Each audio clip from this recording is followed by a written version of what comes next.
Buenas noches, queridas amigas y amigos de la Fundación Carlos Edmundo de Ory. Estamos en esta noche compartiendo un nuevo ciclo dentro de las lecturas que se organizan dentro del ciclo de música de Lobo que organiza la Fundación Carlos Edmundo de Ory.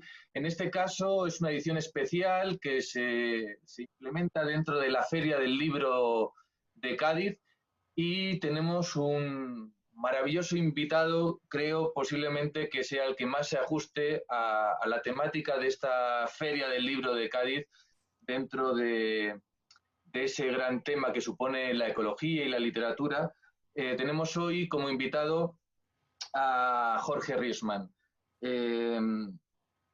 para presentar uno de sus últimos libros, os lo enseño, Grafitis para Neandertales. Estoy aquí a modo de presentador, aparte de amigo y admirador de Jorge Riesman. Estoy como presentador porque soy el director de la colección que ha dado pie a este volumen, a este maravilloso y profundo volumen que supone Grafitis para Neandertales. Está publicado en la editorial Éolas Ediciones, una editorial del norte de España, de León, dentro de la colección Tercer Gesto, una colección que cuida y mima de manera minuciosa tanto a los autores que quiere publicar como la manera de publicar. El formato, los autores son escogidos minuciosamente, publicamos entre 2, 3 autores al año, no queremos más para darle espacio suficiente a esta dinámica de publicaciones. En este caso, Grafitis para Neandertales es un libro que hemos querido encajar dentro de esta colección, que es una colección de poesía, pero es realmente un libro híbrido. No es la primera vez que Jorge Riesman navega un poco por zonas límite dentro de la literatura para poder justificar un discurso mucho más profundo que no enraiza en una disciplina concreta y sí que atrapa un poco de varias. Por eso este libro, aunque su eje principal es la poesía, encaja de manera maravillosa y de manera profunda pequeños microensayos,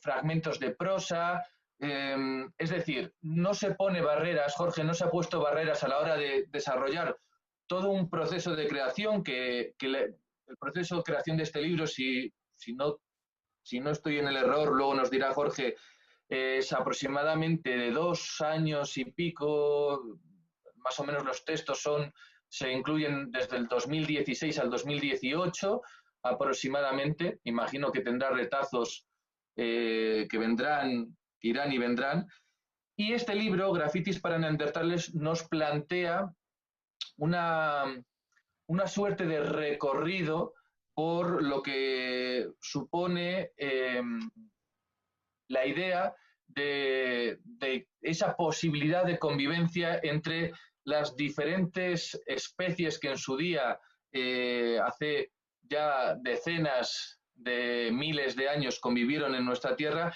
como el Homo sapiens se ha apropiado de toda la infraestructura que supone nuestro planeta Tierra, ha ido prácticamente exterminando cualquier otra opción de pensamiento y de convivencia, y todo esto a través de un personaje que acaba siendo, yo creo que cualquier lector de este libro va a poderse acercar de una u otra manera a él. Se supone que es una especie de monje taoísta, el Ñor, un personaje que no está definido al 100%, pero está hecho a propósito para que pueda pulular por la conciencia realmente del ser humano, de que cualquier persona se pueda poner a pie de este hombre que no sabemos muy bien, y nos va concienciando un poco, ya no tanto de la gran catástrofe que puede ser esa catástrofe socioeconómica que podemos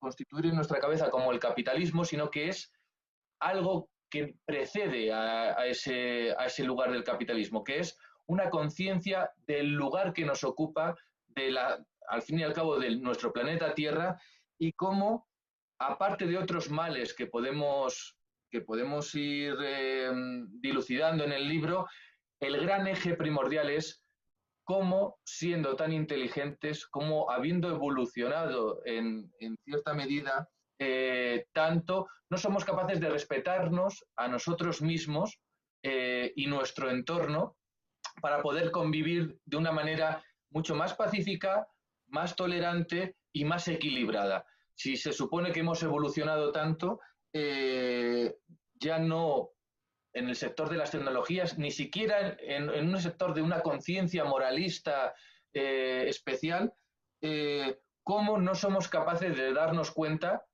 que estamos destruyendo nuestro futuro más inmediato. Ya no es un futuro a largo plazo, sino un futuro tremendamente inmediato y que ya llevamos décadas destruyendo.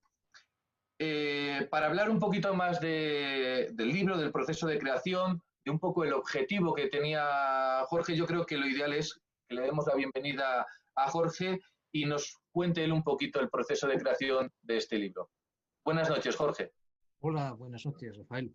Bueno, muchas gracias en primer lugar pues a EOLAS y a la colección Tercer Gesto, ¿no?, por haber acogido estos grafitis, y gracias también a la Fundación de aquel enorme poeta, uno de los poetas centrales, ¿no?, en la segunda mitad del siglo XX, que fue Carlos Edmundo de Ory. Es una satisfacción que este lugar telemático pues nos acoja. El que este lugar sea el que es, estando pues tú en León, la Fundación en Cádiz, yo en Cercedilla, ya nos indica algo que tiene que ver mucho con el libro, ¿no? Bueno, el lector o lectora inquieta se puede preguntar en primer lugar por este título, ¿no? ¿Por qué grafitis para neandertales? Hay justo al comienzo una página en la cual leemos: retrocediendo solo 50 o 60 milenios en el tiempo, éramos al menos 6 especies, o más bien variedades distintas de seres humanos. Los erectus, los hombrecillos de la isla de Flores, Homo luzonensis en las islas Filipinas, los denisovanos, los neandertales y nosotros, los antropocéntricos Homo sapiens. Planteemos este contrafáctico. Si hubiéramos llegado juntos hasta hoy, plurales en una familia humana mucho más diversa, ¿otro gallo nos cantaría? Una familia humana más diversa en una biosfera en la cual estamos amenazando la posibilidad de existencia de millones de otras especies hoy, ¿no? Estamos viviendo mal, necesitaríamos que otro gallo nos cantase. El mismo hecho de encontrarnos telemáticamente, ¿no?, en este rinconcito que la Fundación Carlos Edmundo de Ory nos proporciona y por el cual damos gracias, en vez de podernos juntar para compartir palabra y reflexión pues en Cádiz o en León, ¿no?, o en Cercedilla, donde estoy yo, ya nos da una indicación de que estamos viviendo mal, ¿no? Si pensamos en lo que ha ocurrido en estos meses últimos, ¿no?, de pandemia, y en cómo la zoonosis a la que bueno, está en el origen de esta enfermedad, pues tiene que ver con prácticas de ganadería que no son solamente crueles, sino que favorecen grandes desequilibrios ecológicos sociales, con la destrucción de ecosistemas que favorece también, ¿no?, el salto de virus y de bacterias de unos animales a otros. Todo esto nos debería inducir a reflexión, ¿no? Y eso es lo que propone Grafitis para neandertales. Considerarnos aparte del resto de la naturaleza y de los seres vivos, separados de ellos, superiores a ellos, ¿no? Ese antropocentrismo tóxico que se gasta la cultura dominante, pues son una serie de problemas graves, ¿no? Desconexión, desmesura, podríamos hablar de hybris, ¿no? Con esa palabra griega tan importante. El libro propone pues un itinerario donde se van mezclando, ¿no? Como antes señalabas, Rafael, en la introducción, se van mezclando poemas, fragmentos de prosa, aforismos, todo ello de la mano pues, de un personaje, Ñor, que no llega a ser propiamente un heterónimo, que no tiene la distancia suficiente con respecto al autor para ser un heterónimo del todo, pero que sí que permite, ¿no? en esa media distancia pues que aparezcan, yo creo, cosas interesantes, ¿no? Y donde se van mezclando los elementos de crítica de lo existente, ¿no? De reflexión sobre ese vivir mal que es el nuestro, con el apunte también hacia lo que, lo que sería pues eh, algo, si pudiéramos pensar en ello, una vía de salida, ¿no? Que yo cifraría en la idea de una cultura gaiana, ¿no? Aludiendo a, a Gaia, no solamente en esa dimensión más mítica y emocional de la madre tierra que permanece tan viva de todas formas, ¿no? En otras culturas de esas que hemos ido avasallando, sino también, sin olvidarnos, ¿no? de esa figura, sino también eh, Gaia como teoría científica, ¿no? Que se ha ido desarrollando desde los años 60-70 hasta hoy. Y este personaje, Ñor, pues habla desde un lugar difícil, un lugar muy despojado, ¿no? Hay también al comienzo del texto, en la página 13, pues una especie de cartelillo, ¿no? Unas líneas en un recuadro donde leemos: amigos revolucionarios y reaccionarios, los caminos se torcieron demasiado, se nos acabaron las soluciones. Volveremos a abrir cuando repongamos existencias. Tenemos una conciencia de crisis aguda, o deberíamos tenerla. Algunas de las dimensiones de esta crisis se nos aparecen con más claridad, ¿no? Después de todo este difícil recorrido para una sociedad como la nuestra, primero desde la crisis financiera y económica de 2008, 2009, 2010, luego la crisis sanitaria en tiempos más recientes, y aún así hay dimensiones de esa crisis multidimensional que se nos escapan, ¿no?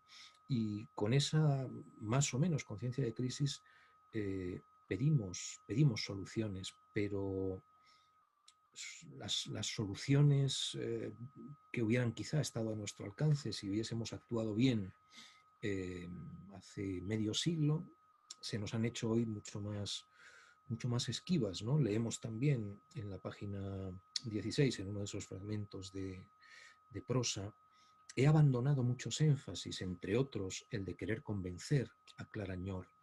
No dispongo de caminos de salvación para ustedes. La mayoría de las veces, en contextos de crisis ecosocial, hay soluciones, acaba significando: confiad, es posible un capitalismo verde.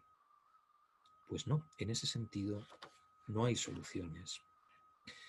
Y por eso este es un libro cuyo camino pues es difícil, que es exigente con el lector, con la lectora, en cuanto a esa intimación, ¿no? A rechazar las falsas soluciones y las rutas de autoengaño que son con tanta oferta, ¿no? También en esta cultura dominante. Y por otro lado, anima a no olvidar nunca una cosa importante que sugirió Jesús Ibáñez, el gran sociólogo, ¿no? Cuando está en juego algo que es a la vez necesario e imposible, ¿no? Y el tipo de transformación ecosocial que nosotros necesitamos hoy tiene algo roza ese terreno de la imposibilidad, ¿no? Si pensamos en en energía, pues eso se nos aparecerá rápidamente. Entonces hay que cambiar las reglas de juego. O sea, no basta con sacar otra carta u otro par de cartas de la baraja que está sobre la mesa, sino que necesitamos realmente cambiar las reglas de juego, ¿no? Dejar de lado esa baraja, por ejemplo, y, y sacar las figuras de un juego distinto. Esa intimación a la metanoia, por decirlo también con una palabra tan cara, ¿no?, a Carlos Edmundo de Ori, cuya fundación nos acoge hoy, pues es como el fondo de este texto, seguramente. Jorge, mira, quería comentarte, porque a raíz de este comentario que acabas de hacer, y con hilando ese fragmento del principio del libro, un poquito más adelante, allá en la página 149, tienes un fragmento que dice: hay compañeros y compañeras que recriminan. No habléis de antropoceno, es el capitaloceno. Quizá tienen miedo de mirar a los ojos al simio averiado que somos, pero no padecemos solamente un brutal problema socioeconómico. Tenemos además un fenomenal problema antropológico.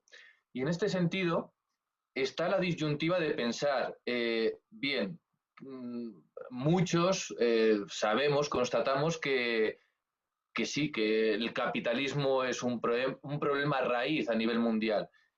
Pero yo acá quiero entender que el problema que aborda este libro es un problema que va más allá del sistema actual del capitalismo, que nos puede llevar a unos cuantos siglos para atrás, quizá desde el medievo para acá, con diversas variedades del capitalismo, pero el problema que estamos abordando es un problema superior al sistema con el que convivimos, que es un sistema de raíz averiado, que no nos está llevando a ningún sitio bueno, pero es esto que planteas aquí, es decir, lo que muchos, o alguna parte de los compañeros sociopolíticos hablan como eje primordial para cambiar el mundo, cambiar el capitalismo. Aquí planteas que hay un bien mayor, que es, al fin y al cabo, el mundo, o sea, que nos sostiene. Es decir, el problema ambiental, el problema antropológico, es decir, cómo, si reflexionamos, si podemos cómo mantenernos dentro de un equilibrio natural en este planeta. Existe la posibilidad, porque justo el texto que has leído hace un ratito, de ese capitalismo verde, de ese parche que podríamos llamar como, es decir, existe esa opción de no desbordar, no desmontarnos del capitalismo y asumir una ecología funcional.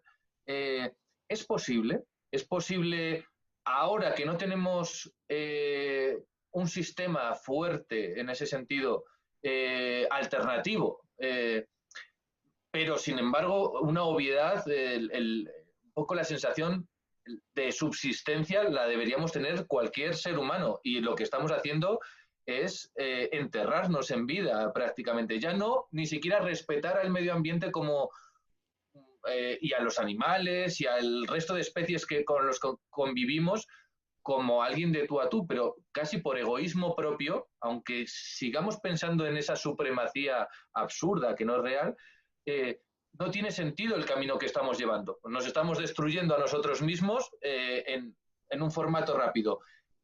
Al final, ¿importa más ese sistema capitalista o esa trascendencia mayor, ese problema antropológico de convivencia? Si no existe un sistema alternativo al capitalismo, ¿es posible una convivencia en este mundo con el resto de especies y de equilibrio? Pregunta amplísima que requeriría Sí. mucha elaboración. Yo solamente puedo aquí, en el tiempo limitado de que disponemos, dar un par de indicaciones, ¿no? Pero irían por insistiría en esa palabra tan de Ori, metanoia, transformación, conversión. Es decir, no basta ahora con cambios incrementales, con modificaciones técnicas. Necesitamos ir más a las raíces, ¿no? A las raíces de una cultura errada, donde es muy importante los cambios en el nivel socioeconómico, por ejemplo, pues serían, son necesarios, son muy fundamentales, ¿no? Pero probablemente no bastan en el punto en el que estamos ahora, ¿no?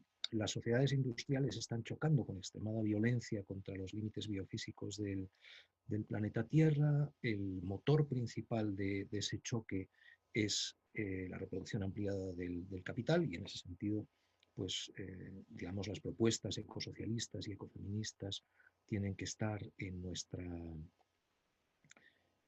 nuestro horizonte. Pero si lo pensamos un poco, pues no es difícil ver que hay algunos aspectos de algunas sendas erradas las podemos haber tomado mucho antes que en estos siglos últimos, ¿no? En 2 siglos de capitalismo industrial o en 5 siglos de modernidad con capitalismo comercial incipiente, ¿no? Por ejemplo, podemos habernos equivocado domesticando especies de animales y plantas que no eran las más adecuadas en el Neolítico.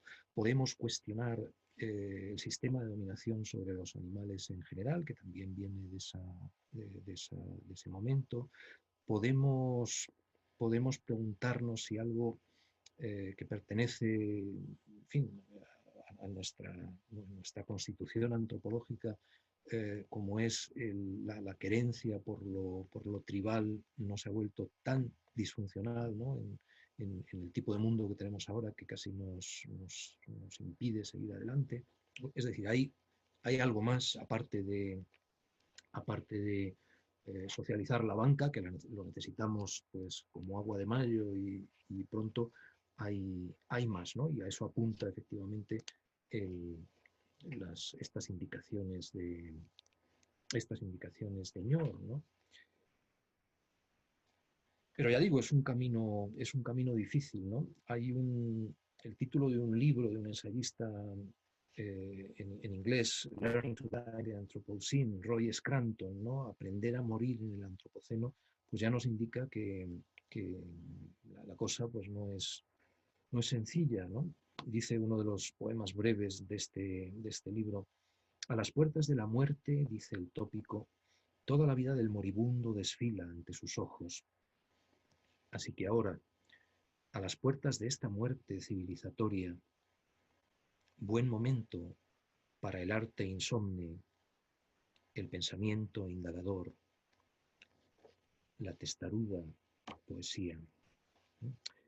Y es, en efecto, lo que la poesía, las artes, las humanidades pueden aportarnos. Es muy importante, ¿no? En estos tiempos de crisis, en estos tiempos difíciles que nos exigen cuestionarnos muy a fondo, ¿no? Pueden aportarnos mucho, ¿no?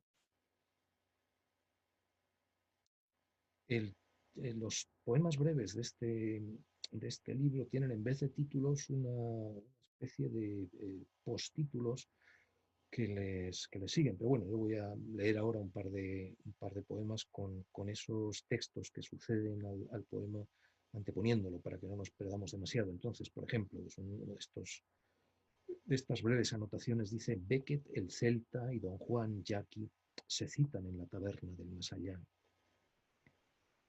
Recorremos entonces toda la historia de nuestros errores, sin abatimiento, sin amargura, con ligereza de ánimo, para poder quizá dejar de lado el terco afán de dominio y permitirnos de veras fracasar mejor.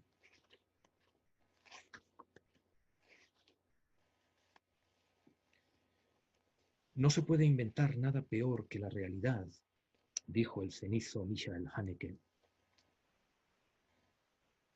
En el vídeo, compartido 1000 veces a través de esas empresas ultracapitalistas que sin tino dejamos bautizar redes sociales, un elefante niño a quien una turba ha prendido fuego. Su madre y él huyen despavoridos. Es una carretera de la India, pero podría ser también el verano del 95 que evoca el poema de Adam Zambayevsky. Mediterránea, agua azul que se abre hospitalaria, al mismo tiempo que en Srebrenica disparos genocidas asesinan a hombres y a muchachos. No podemos hacernos cargo del dolor del mundo. Nos excede. Apenas una porción minúscula del mismo basta para aplastarnos. Pero si no asumimos al menos el fragmento del dolor más cercano, ese que me interpela directamente a mí, entonces, de verdad, todo estaría perdido. No sé si Fantástico, tenemos ya Jorge. mucho más tiempo. Nada, nos quedan un par de 2 o 3 minutos. Yo quería hacer el apunte también que sí, desde luego es un libro reflexivo, pero es un libro también que busca la estética. Y yo creo que el hecho de que utilices la poesía, entre otras cosas, también va por ahí, celebratorio. Hay poemas que celebran esa comunión con la naturaleza, ese encuentro. Y yo creo que agradecemos mucho que estés aquí en el día de hoy, y para cerrar yo creo que sería ideal que un poema, un pequeño fragmento de alguno de los poemas que recogen este libro para pues un poco poner fin a esta breve, intensa charla que seguro que ampliaremos en otras entrevistas. Pues dos poemas muy breves ya del final del libro. Saber escuchar. Saber escuchar a los amigos, a los adversarios, los grillos en la noche de agosto, el viento en el carrizal, la clepsidra inaudible del enigma, los zuecos de la compasión.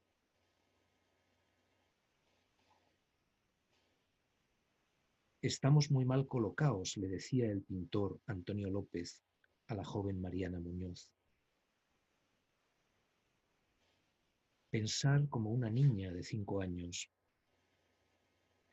bailar como un niño de 5 años y así lograr, quizá, escapar de la trampa. Muchas gracias, Rafael, y muchas gracias, Fundación Carlos Edmundo de Ory, por este encuentro. Un placer.